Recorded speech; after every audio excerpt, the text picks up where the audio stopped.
নমস্কার, আপনারা দেখছেন শেষের কবিতার সুন্দরবন ইউটিউব চ্যানেল। আজকে আমরা এই সাত সকালে একটি প্রশ্নপত্র আমরা আজকে প্রকাশ করব। 2023-24 অর্থাৎ 2023-24 শিক্ষাবর্ষে বাংলা মেজর প্রশ্নপত্র আমরা আলোচনা করব, অর্থাৎ Bangla honours first semester, West Bengal state university. তো আমাদের 2023-24 শিক্ষাবর্ষে ফার্স্ট সেমিস্টারে বিশেষ করে এনএপি জাতীয় শিক্ষানীতির ভাবে যে আমাদের সিলেবাস প্রবর্তিত হয়েছে, সেই সিলেবাস প্রবর্তিত হওয়ার ফলে আমাদের অসংখ্য ছাত্রছাত্রী কিন্তু অকৃতকার্য হয়েছে। অকৃতকার্য কেন হয়েছে তার একটা বিশেষ কারণ আছে, আমরা অন্য একটা ভিডিওতে সেটা প্রকাশ করব আমরা। আর এই কারণটা কিন্তু আমরা যারা শিক্ষার সাথে জড়িত আছি, আমরা অনেকেই কিন্তু এই কারণটা আমরা জানি না। আর আমরা জানি না বলেই ছাত্রছাত্রীদের সেটা আমরা জানাতে পারিনি, সেই কারণে কিন্তু অধিকাংশ ছাত্রছাত্রীরা ব্যর্থ হয়েছে। তো এই বছর থেকে 2024-25 শিক্ষাবর্ষে যে সকল ছাত্রছাত্রী অলরেডি পোর্টালে তাদের আবেদনপত্র করেছে প্রথম সেমিস্টারে অ্যাডমিশনের জন্যে, তাদের সতর্ক করে দেওয়ার জন্যই কিন্তু আজকে আমাদের এই ভিডিওটা আলোচনা করছি। কারণ প্রথম দিন থেকেই তোমরা যদি একটু সতর্ক অবলম্বন না করো, তাহলে কিন্তু তোমাদের ক্ষেত্রেও কিন্তু এই রকম বিপদ আশ্রয় পড়তে পারে বলে আমরা আশঙ্কা বোধ করছি। আর এই রকম বিপদ তোমাদের উপরে যাতে না আসে, তার জন্যেই কিন্তু আমরা, অর্থাৎ শেষের কবিতার সুন্দরবন ইউটিউব চ্যানেল। তো আসি আমরা, আমাদের মোট নাম্বার হলো 50। এই 50 নম্বরে আমাদের লিখিত পরীক্ষা দিতে হবে, অর্থাৎ এক্সটার্নাল পরীক্ষা আমাদের দিতে হবে। তা সেখানে আমাদের এক জায়গায় বলছে 300 শব্দের মধ্যে আমাদের উত্তর লিখতে হবে। তাই এক জায়গায় 2023-24 শিক্ষাবর্ষে মেজর অর্থাৎ অনার্সে যে প্রশ্নটা পড়েছিল, চর্যার পদগুলিতে সাধক কবি সমকালীন সমাজ জীবনকে প্রতিফলিত করেছেন, আলোচনা করো। অথবা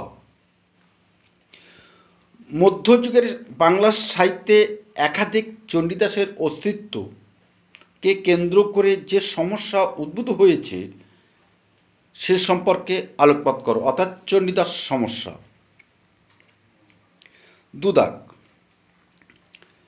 দুদাগের আমাদের যে প্রশ্নটা এসেছিল,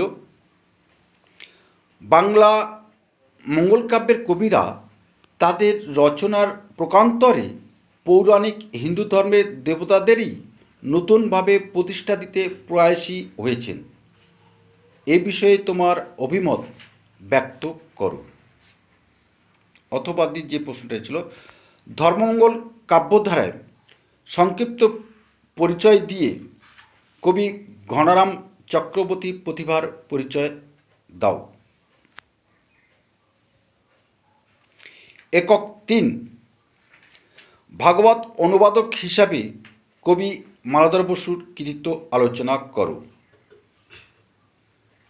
অথবা মধ্যযুগের দেহাত্মমূলক কাব্য রচনার পরিবর্তে রোমান্টিক প্রেমগাথা রচনায় দক্ষতা দেখালেন আরাকান রাজসভার কবিরা, আলোচনা করো। একক 4, নাথ ধর্মকে কেন্দ্র করে মধ্যযুগে যে তত্ত্ব নির্ভর সাহিত্য শাখার সৃষ্টি হয়েছিল তার পরিচয় দাও। অথবা শ্রী শ্রী চৈতন্য ভাগবত ও শ্রী শ্রী চৈতন্য ভাগবত ও চৈতন্য চরিতামৃত গ্রন্থ দুটি একে অপরের পরিপূরক, আলোচনা করো। এবার আমরা একক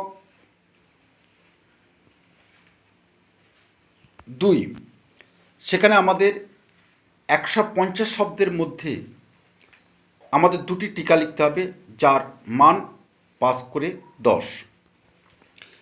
বাংলা সাহিত্যে তুর্কি আক্রমণের প্রভাব, শিবায়ন কাব্য, রামায়ণ অনুবাদে কৃত্তিবাসের মৌলিকতা, শাক্ত কবি কমলাকান্ত ভট্টাচার্য, এই 4টে টিকা পড়েছিল। এবার কি এবার প্রশ্ন আসবে 2025-24 সালে ফার্স্ট সেমিস্টারে কি প্রশ্ন আসতে পারে সম্ভাব্য, সেগুলো আমরা অন্য একটা ভিডিও অর্থাৎ সাজেশন আকারে আমরা সেটা কিন্তু প্রকাশ করে দেব আমরা। তো এই ছিল 2023-24 শিক্ষাবর্ষের আমাদের প্রশ্নপত্র, সেইভাবে আমরা আলোচনা করে দিলাম।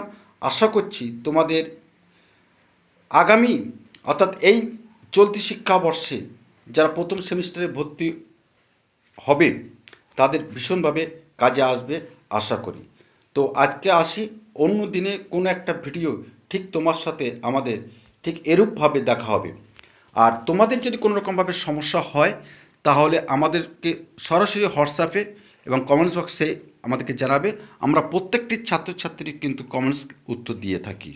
ধন্যবাদ, ভালো থেকো।